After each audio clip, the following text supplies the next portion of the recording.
We do not need anywhere near the level of nuclear weapons that we are talking about in order to have that adequate deterrent. And I think that's the message that we need to deliver. That's the voice of Congressman Adam Smith, chairman of the House Armed Services Committee. He's among today's guests on Press the Button, Plowshares Fund podcast dedicated to nuclear policy and national security. And now, here are your hosts for today's episode, Tom Kalina, Michelle Dover, and Emma Belcher. Welcome back to Press the Button. Hey, Tom, Emma, what'd you think of our first live podcast? Hey, Michelle, it was absolutely great. It was so terrific to see that combination of senior officials, members of Congress, and experts from our community. It was really fun and great to bring the podcast live and on video. And welcome to you, Emma. It was so great to have you on as co-host. Well, hi, Tom and Michelle. It was really terrific to join you both as co-hosts for the day last week. I certainly had a number of takeaways. Tom, what was your biggest takeaway? Well, for me, it was great to see how much agreement there was between House Speaker Nancy Pelosi, Chairman Adam Smith, and Congressman Ro Khanna on where U.S. nuclear policy should be going on reducing the role of nuclear weapons. And Chairman Smith gave us a lot of rich detail on what he thought President Biden should do, particularly in the nuclear posture review, including reducing the arsenal, working with Russia in particular to do that, getting back into the Iran deal, and avoiding nuclear war. And finally, something I noted that Congressman Smith said is that next year's budget process will drive some of the big decisions on nuclear modernization. So we'll be for sure tracking that. And you, Michelle, what were your takeaways? Well, I was really struck by some of the longer term thinking as well. These questions about whether deterrence is really serving us, whether it's, become this even more so outdated frame, and how to think about international relations, how to think about our security. I was really struck by how inclusion is more than just hiring. And honestly, I was super excited about our announcement of the $1 million request for proposals. You'll be hearing more about that on the podcast next episode. But until then, that was probably one of my highlights. Emma, what about yours? Well, it is hard to go past a $1 million request for proposals. So that was really, truly fantastic. If I had to pick another one, I'd say it was really good to hear Principal Deputy National Security Advisor John Feiner say that the administration still does have a strong desire to re-enter the Iran nuclear deal or the JCPOA. So that was really terrific. I think another key takeaway, though, was that we truly have a fantastic community here that we're working alongside with to reduce nuclear threat. That just came shining through. So that was terrific for me to see. But over to you, Tom. What have we got lined up this week for early warning? Well, for early warning, we are going to reprise some of the policy discussion I had with panelists last week on the episode. Dr. Jane Vaynman, John Wolfsthal, and Lilly Adams. They all did a terrific job talking about prospects for arms control with Russia and China, what we might see in President Biden's nuclear posture review, and the status of radiation exposure compensation legislation in Congress. So there's a lot of great content here, so please give a listen. And then after that, we're sharing the remarks that Tom was referring to just a minute ago from Chairman of the House Armed Services Committee, Adam Smith. We'll also be running the audience Q&A from that. But you're going to have to listen for yourself and see what you think is the most important part of this conversation. And stay tuned for more as we share more of the conversations from the policy conference on future episodes. And as always, if you like what you hear, remember to hit subscribe and leave us a rating. Your feedback helps us improve the show. And with that, let's get into today's episode. The clock is ticking. In this week's Early Warning, we share excerpts from a panel moderated by Tom Kalina that aired live during last week's Nuclear Policy Forum. And now, early warning, early warning, early warning, early warning. a 7-minute synopsis of this week's nuclear news. Thanks so much. And we're going to go into the questions of what are some of the immediate near-term policy priorities for the Biden administration. Here we are in the 9th month of the first year. Where are we and where should we be going, probably more importantly? And to help us answer these questions, we have an absolutely fabulous panel of experts who I will introduce now. Lilly Adams is founder and coordinator of the Nuclear Voices Project, working with frontline communities on nuclear justice. She is a consultant with the Union of Concerned Scientists and a board member of the Arms Control Association. We also have Dr. Jane Vaynman, assistant professor of political science at Temple University. Her work focuses on security cooperation between adversarial states and the design of arms control agreements. And lastly, John Wolfsthal.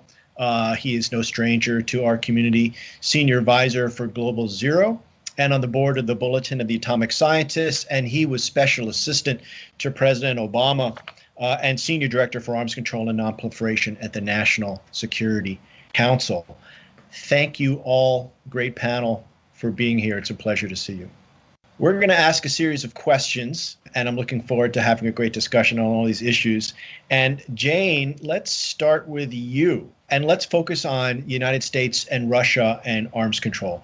As we've mentioned, New START has been extended. I think great relief for all of us. And new talks are underway between the Biden administration and Russia. How do you see the current status of the U.S.-Russian talks, and what would you like to see happen in the near term? Thanks. It's great to be here. So I think here's what the nuclear competition and arms control picture looks like at first glance. We see that arms control has stalled. Several past agreements are gone. The U.S. withdrew from the Intermediate Nuclear Forces Treaty and the Open Skies Treaty, though the New START agreement remains in place with both sides in compliance. But in any case, the foundation seems shaken. Also, relations between the U.S. and Russia are tense, and we're seeing investment by Russia in new nuclear capabilities. But it's a common myth that arms control is something that only happens when times are good, or that it's cooperation as a reward for good behavior. Historically, we've seen agreements during times of considerable tension and when competition was seen as ongoing. So arms control is not dead, but there are new factors to consider, including new technologies and also actors beyond the U.S.-Russia competition. So on that side, I think revisiting what is going on today, we're seeing the strategic dialogue between the U.S. and Russia, and it seems to be on track for getting to a more regular set of meetings. And also, despite problems, there is mutual interest in at least considering arms control options. Now, mutual interest is often not sufficient to get a deal. There are all kinds of reasons why negotiations may break down, including domestic politics or pressure to maintain secrecy around certain capabilities. But it is an essential starting point.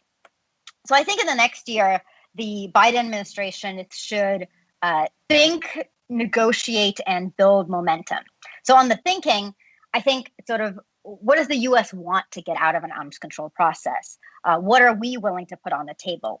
There's a lot of internal evaluation that needs to be done about the future of nuclear capabilities and the intersection with conventional and emerging tech capabilities. On negotiating, the process of dialogue and engagement with Russia should continue. It prepares and paves the way for when there are actually concrete negotiating proposals on the table.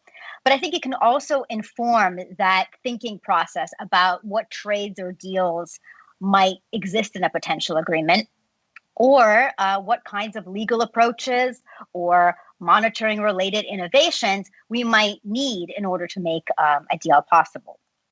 And finally, on building momentum, I think this applies both to the international component and the internal U.S. thinking piece.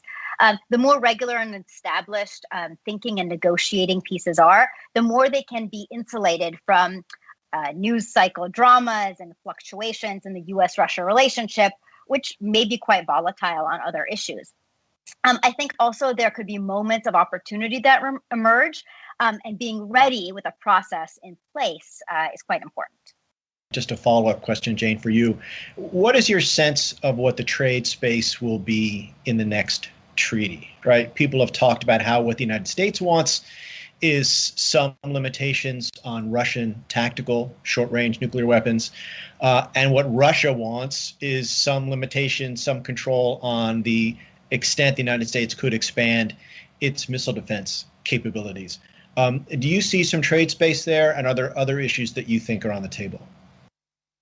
That's a really good question. I think beyond sort of the obvious things that are already in strategic arms control, we don't really know what else could be part of an agreement. I think all those, the sort of the U.S. desires and the Russian desires are not news. They've been sort of the things both sides have been talking about for a long time now. Can they be part of the agreement? I don't know. Should they be part of the discussion and negotiation two sides are having? I hope so. I think sort of preemptively taking whole issues off the table or on the table doesn't really make sense in an ongoing negotiation, which I think is realistically more complex than past strategic situations we've faced. Great, thank you. And if we can maybe shift on to John Wolfsthal to ask him a question. Hey, John, how are you? The nuclear posture review, as you know, is to be finished by February. Tell us what you think the Biden team should be striving for to get out of that process. Thanks for having me. I'm happy to be here. Nuclear posture reviews are a lot of things to a lot of different people, but first and foremost, they are designed to be a statement for the world, for both our friends and our adversaries, about how the president views the special and awesome potential for nuclear weapons and under what circumstances they might be used. And so I think it's important to take a step back and realize that the strategic environment needs to be reflected in this document and not focus so much on any one individual piece or element. And there are a lot of tactical issues that have to be weighed out here. But what is the dominant concern that the United States and its allies face? And in the nuclear realm, I think you can divide it into two fairly equal parts. The first and foremost is that the greatest risk of nuclear use comes from the risk that a small, potentially accidental clash will escalate rapidly beyond the control of any leader or country. And that's something that could lead to a war nobody wants. And so you need to manage your nuclear language and policy and content and weapons in a way that minimizes that risk. At the same point, there's no question that nuclear weapons continue to play a role in the deterrence of adversaries and in the reassurance of our allies. And coming out of a very uncertain and unpredictable period, reassurance of allies is clearly a major frame for the Biden administration. As President Biden would say, alliance relationships are something he feels deep in his bones. And so to reflect the president's views, clearly nuclear policy has to be framed in that way. That's a challenge because there are things you may want to do to reduce the risk of nuclear escalation that you are at odds with what you want to do to reassure your allies. And that's where having a full interagency team, deep sustained engagement with your allies, and close coordination up to the top of the administration are really important. And that's something that, quite frankly, hasn't happened yet up until now. Largely, bureaucratic forces have been hemming and hawing and fighting over territory. A draft is yet to be produced of the nuclear posture review, and my guess is that once it gets elevated, things can change significantly. But that's the frame that I see for it. And in the danger of doing something you just said not to do, which is to focus too much on individual issues, I'll ask you about sole purpose and no first use. Distinguish, if you will, between those two issues and where we might get on those issues through this process. So this is clearly an issue that a lot of groups and members of Congress and people inside the bureaucracy and allies are focused on, in large part because President Biden has said, both as a candidate and as a senator, that he believes that the sole purpose for nuclear weapons should be to deter and, if necessary, respond to the use of nuclear weapons. And so the question is, will he enunciate such a policy as president? Will that become formal U.S. policy? Allies are concerned about that because they tend to view that pledge as a sign of America's commitment to do whatever it takes to defend every inch of their territory. And I happen to believe that the United States is both legally and morally committed to protect our allies when we've promised to do so. That's a basis for post-World War II security that has served the United States better than any other country. But at the same time, I think the United States has to recognize, and I think some elements of the U.S. government do, that when we make threats to use nuclear weapons in response to anything but a nuclear threat, whether it's conventional or biological or chemical or cyber, there's a lack of credibility. Not everybody believes it. And you can't always compensate for that lack of credibility with hardware. We can deploy all of the new weapon systems we want, but if our adversaries and our allies don't actually believe we're going to follow through, that threat compromises the credibility of our other more core deterrence commitments. And that's, I think, an issue that really only the president can weigh, because he's the one, or she eventually, will be the one who has to order or not order a nuclear strike.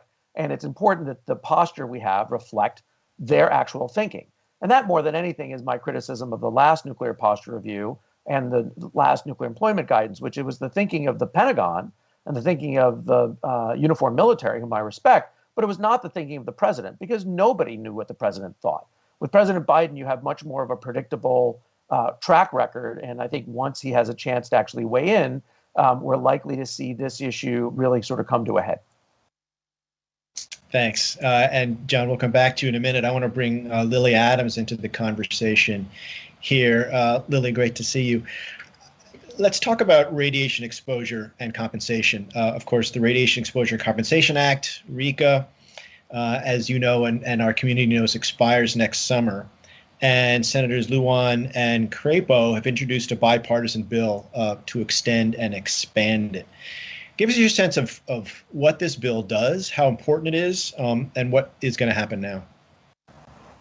Great. Thank you so much for having me. It's wonderful to be a part of this panel.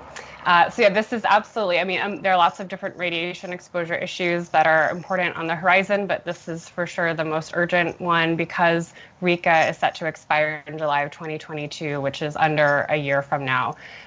So RECA, or the Radiation Exposure Compensation Act, provides partial restitution to individuals who were exposed to radiation, specifically from the uranium mining industry and nuclear weapons testing. So for those who are eligible, this program really provides crucial support for what are often absolutely devastating health impacts from that radiation exposure and all of the many costs that go along with this. So RECA is a very important program and we cannot allow it to expire, but it's also flawed. So many communities who were exposed, among those in the uranium mining industry and downwinders, have actually never been included in the program. So like you said, there are bipartisan bills that have been introduced now in the House and the Senate by Representative Ledger Fernandez and Senators Lujan and Crapo. And these bills would do a number of very important things. First, they would just extend RECA by 19 years, giving people enough time to apply and making sure that those who are eligible are able to take advantage of those benefits. It would also include a lot of those originally excluded communities. So uranium workers past 1971 and some additional types of uranium workers, downwinders in additional geographic areas. It expands the time period for eligibility for downwinders, and then it includes some additional cancers as well that are now known to be linked to radiation exposure. And then importantly, these bills would also increase the amount of compensation that most applicants are eligible for. So right now, the amount of compensation, which can be as low as $50,000, doesn't even cover one round of cancer treatment. And that's a pretty low bar when we're talking about often people who are facing multiple different incidences of cancer from their exposure. So this bill would increase the amount of compensation, and it would also provide additional medical benefits. Historically, RECA has provided very little in the way of medical benefits, so this would change that as well. This deadline is coming up in under a year. Congress is really going to need to fast track this legislation, and we need the Biden administration to also put its support behind it. Good news is that the DNC included extending and expanding RECA in its 2020 party platform. So that's a great basis to start off for this administration. We need to build on that now and make sure that this actually goes through. And it would just be such a huge injustice to these communities that have been harmed through this exposure in the name of national security if we allow this program to sunset. And when you talk about these communities, the communities that are affected by radiation exposure, who are we talking about here? Yeah, so the first category is downwinders from U.S. nuclear testing at the Nevada test site. These bills would also actually now include downwinders in Guam from tests in the Pacific, which is new. But from the Nevada test site, right now, only certain counties in Arizona, Nevada, and Utah are covered. But studies since the enactment of RECA originally have shown that fallout spread far beyond those specific counties. Also, we know that radiation and fallout doesn't stop at a county line. So a lot of those geographical boundaries are pretty arbitrary. So this would expand that coverage to downwinders in Idaho and Montana and Colorado and New Mexico. And I'm probably leaving a state out, and also make sure that all those original states are fully covered. And then in terms of uranium workers, right now there's a cutoff point for uranium workers at 1971, so no one past that time can get compensation, even though these workers were working in the same conditions in the exact same mines and uranium sites. And then it would also expand compensation to core drillers, which is a whole category of uranium workers that was previously excluded. Thanks for that. And really, this is for members of the audience. You know, what can members of our audience that are listening today, what can they do to help the Biden administration or Congress push these policy priorities forward? And if that question doesn't quite fit for you, is there anything else you want to mention before we wrap up this panel? Let's go back to John for the first answer on this. So I'll be very brief. I just read Rose Gottelmuller's excellent new article when she talked about Jan Nolan's terrific piece on the tyranny of consensus. Right now, we're in an environment where to even suggest that we shouldn't match China weapon for weapon, or that we should outrace Russia is somehow seen as heresy. And in fact, I think we need to actually just express our views. We need to publish, we need to write, we need to talk, we need to comment, we need to call members of Congress, we need to talk in our communities about the fact that this is not sustainable and it's not necessary. If you create that conversation, then it becomes possible to talk about options. Right now, what we've seen on the part of the nuclear theocracy that believes nuclear weapons are the source of our security is a desire to quash any possible criticism of the current policy. And I think we just need to expand the conversation, and that makes all sorts of things possible. Thank you. Lilly, thoughts from you? Thank you. Well, given the urgency, I would go back to what we first discussed. The best thing the audience could do is urge their members of Congress to support the extension and expansion of RECA. So they can urge their members of Congress to co-sponsor the RECA Amendments Act. And that's very tangible thing people can do. In a more abstract way, I would encourage the audience to remember, as they're thinking of nuclear policy, all of these issues that we talked about that show that, you know, nuclear weapons are more than just a military technology. They are also a weapon that harms people in profound and tragic ways. And I think when we forget that, it's what allows us to continue, prioritizing them so much in our defense and spending so much money on them. So remembering the human side always to nuclear weapons as well. Thank you. And Jane, you get the last word. Thanks. So I think first, analysts, commentators, and the public in general should avoid preemptively excluding possibilities, such as the forms that international negotiations or conversations can have, or what should be discussed. I think right now is a time to reevaluate the nature of nuclear competition and how different kinds of tools can be used to mitigate threats, not throw up our hands and say, well, it seems complicated, so we shouldn't do it. And second, I think we should remember that arms races are costly in resources and in risks, and nuclear races are particularly so. Arms control, as John said, is not always the best solution, but sometimes it's a good one. And we should be doing a lot of thinking about whether it can be an approach that's used today. I want to thank you, all three of you, so much for just a fascinating, delightful conversation. It's been incredibly enriching and satisfying. Thank you so much. Hi, I'm Raul Araiza, and I'm a program associate at Plowshares Fund. I'm also an advocate for eliminating nuclear weapons and a weekly listener of Press the Button. Nuclear weapons affect all of us, not only because of the existential threat of nuclear war, but also in how nuclear weapons drive our government budgets, reinforce militaristic values at home and abroad, and in how their production and modernization affect frontline communities to this day. That it is why it is important to learn about national security and nuclear policy and to make our voices heard in service of a more safe and secure future. To support the critical work that Plowshares Fund does day in and day out, and to support the Plowshares Fund podcast, please donate today. Whether you make a one-time gift, join us as a monthly sustainer, or become a lifelong member of our Nuclear-Free Legacy Society, every bit of support helps us to fulfill our mission. So please, help us keep the conversation going by visiting plowshares.org and donate today.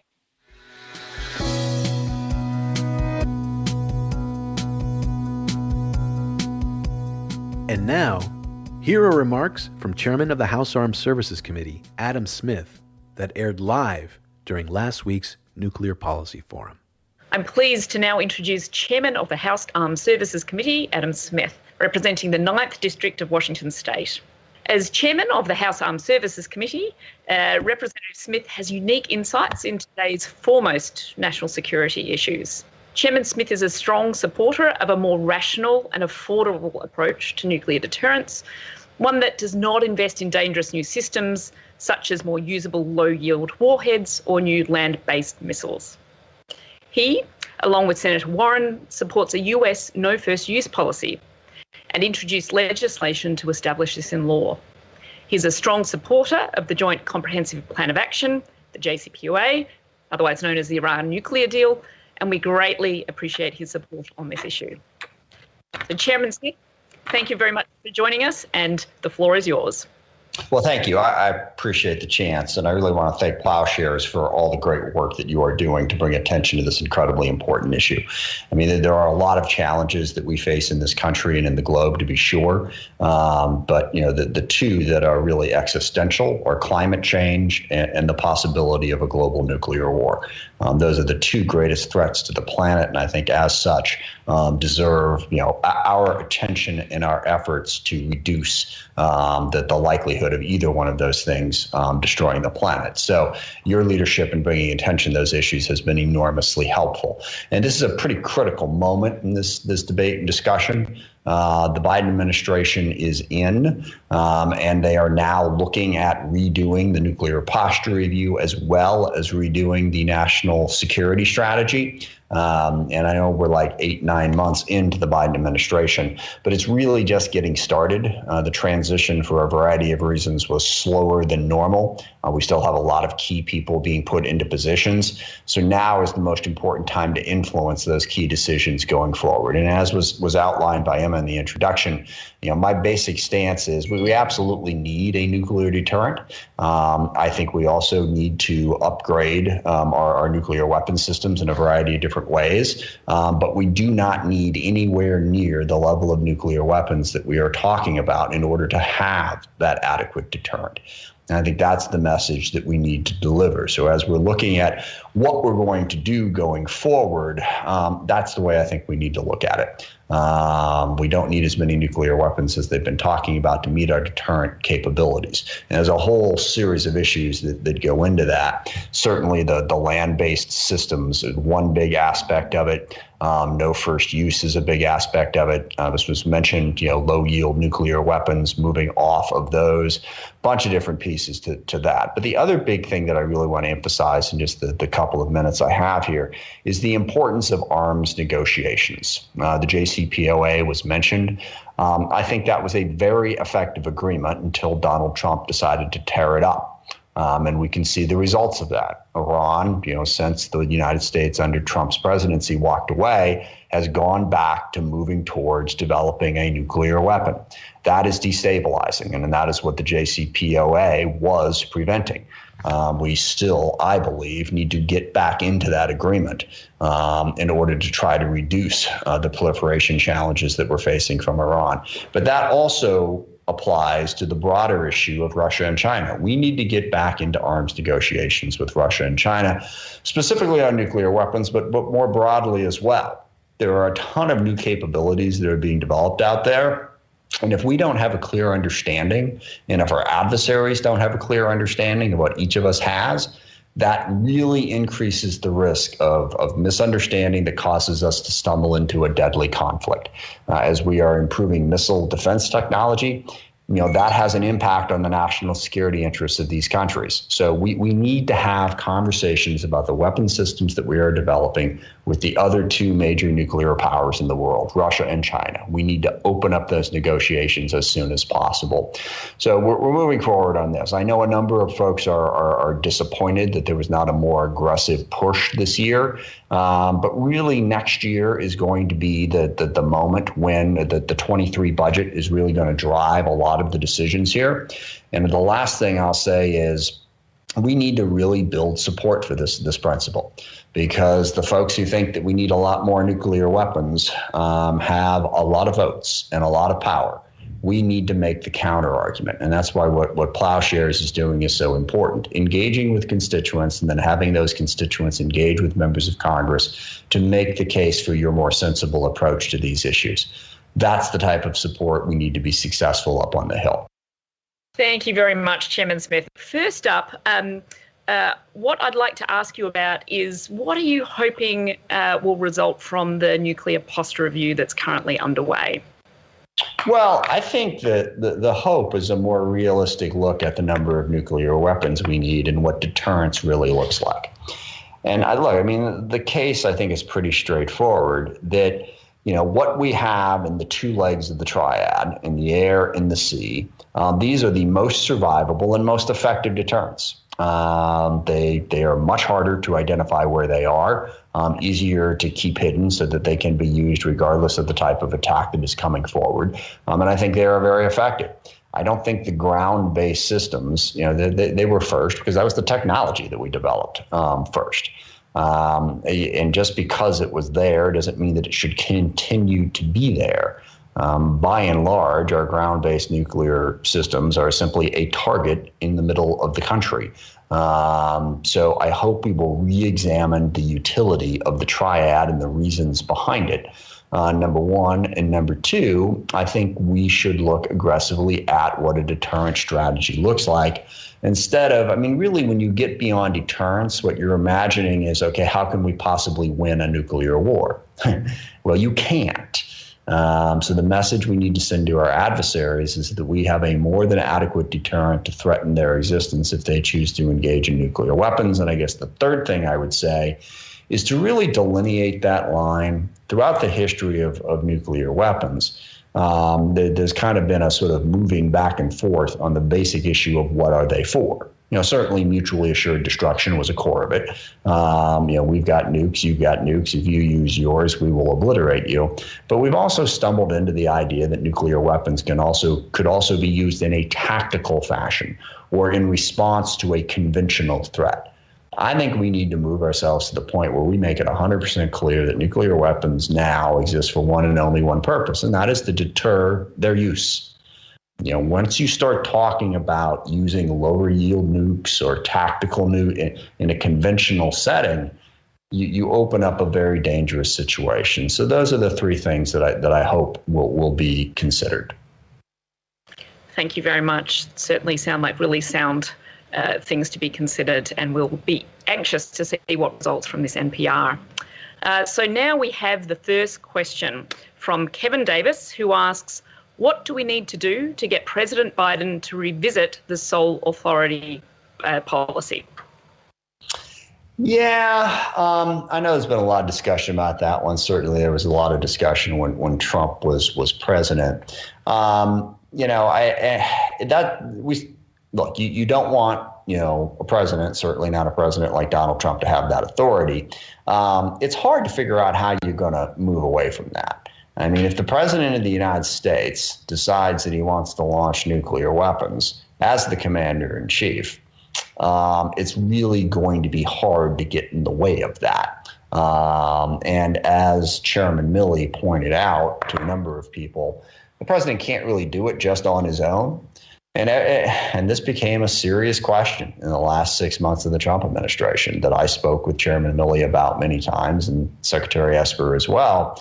you are not obligated to follow out an unconstitutional or illegal order. So there are layers down in there. I would say the number one thing that we need to do to get Biden to consider that is put a plausible plan on the table. Okay, if it's not the commander in chief, then what are the steps? And to make sure that we can assure people that that doesn't, frankly, undermine our deterrence. Because keep in mind, if our adversaries start thinking, well, maybe they won't respond, in a way that creates a more dangerous situation. So we want to make sure that whatever we do, if we're going to move away from sole authority, that it is clear, doable, and makes sense. So I think the biggest impediment right now is having a clear idea of what this alternative approach looks like. And again, I will emphasize that, as Chairman Lilly pointed out, when we were all concerned about what President Trump might do, there are layers. President doesn't have a button on his desk that he pushes and launches the weapons. He has to go through a series of folks to get to that point. So those are some things we need to balance to advance that debate, in my view. Thank you very much. And the next question is from Gail Tarleton. And she asks, do you have any recommendations for how we can elevate climate threats to security and stop focusing on building new nuclear weapons? A whole lot of different issues in there. I first of all, one of the biggest things, I don't know that I would link those two necessarily, because, we want to get people to start focusing on the threats from climate change and what we can do to reduce climate change. If you then throw into it an argument about nuclear weapons, you're sort of piling on at that point in terms of what you have to convince people of. What I'm trying to do within the DOD is get that focus on climate change. And the biggest thing the Department of Defense can do, we'll split it this way. Department of Defense can certainly say, okay, the climate is changing. What does that mean for our national security? How do we adjust to it? And that has to happen. It's as simple in some cases as, they're talking about moving some of our military bases that are in places where they may soon be underwater, or where they are now facing extreme weather events on a more consistent basis, and we need to move to a more secure place. It's also about figuring out, where, changing weather patterns create more instability, so we need to worry about a certain part of the globe more than we used to. But what I want us to do is to use the resources of the Department of Defense to invest in alternative sources of fuel to get us off of fossil fuel as the single best thing that we can do to help reverse climate change. DOD was making those investments under the Obama administration. Trump tore them all up. We need to get back to doing that. Because, one of the most encouraging things I was over in Pullman, visiting Washington State University, and they are working a lot on liquid hydrogen as a reliable source of fuel. Lots of promise there. We need to make those investments, make the investments in battery technology and wind technology and solar technology, potentially even in some aspects of nuclear power, which obviously we already do within the military. So I think the military can really be a driving force given the sheer amount of money that they spend on energy and on research to really help us move in the right direction. And that's what I'm focused on trying to do. Well, thank you very much, Chairman Smith. Unfortunately, that's all the time we've got for today. But thank you so much for being so generous with your time. Thank you. Appreciate the chance as always.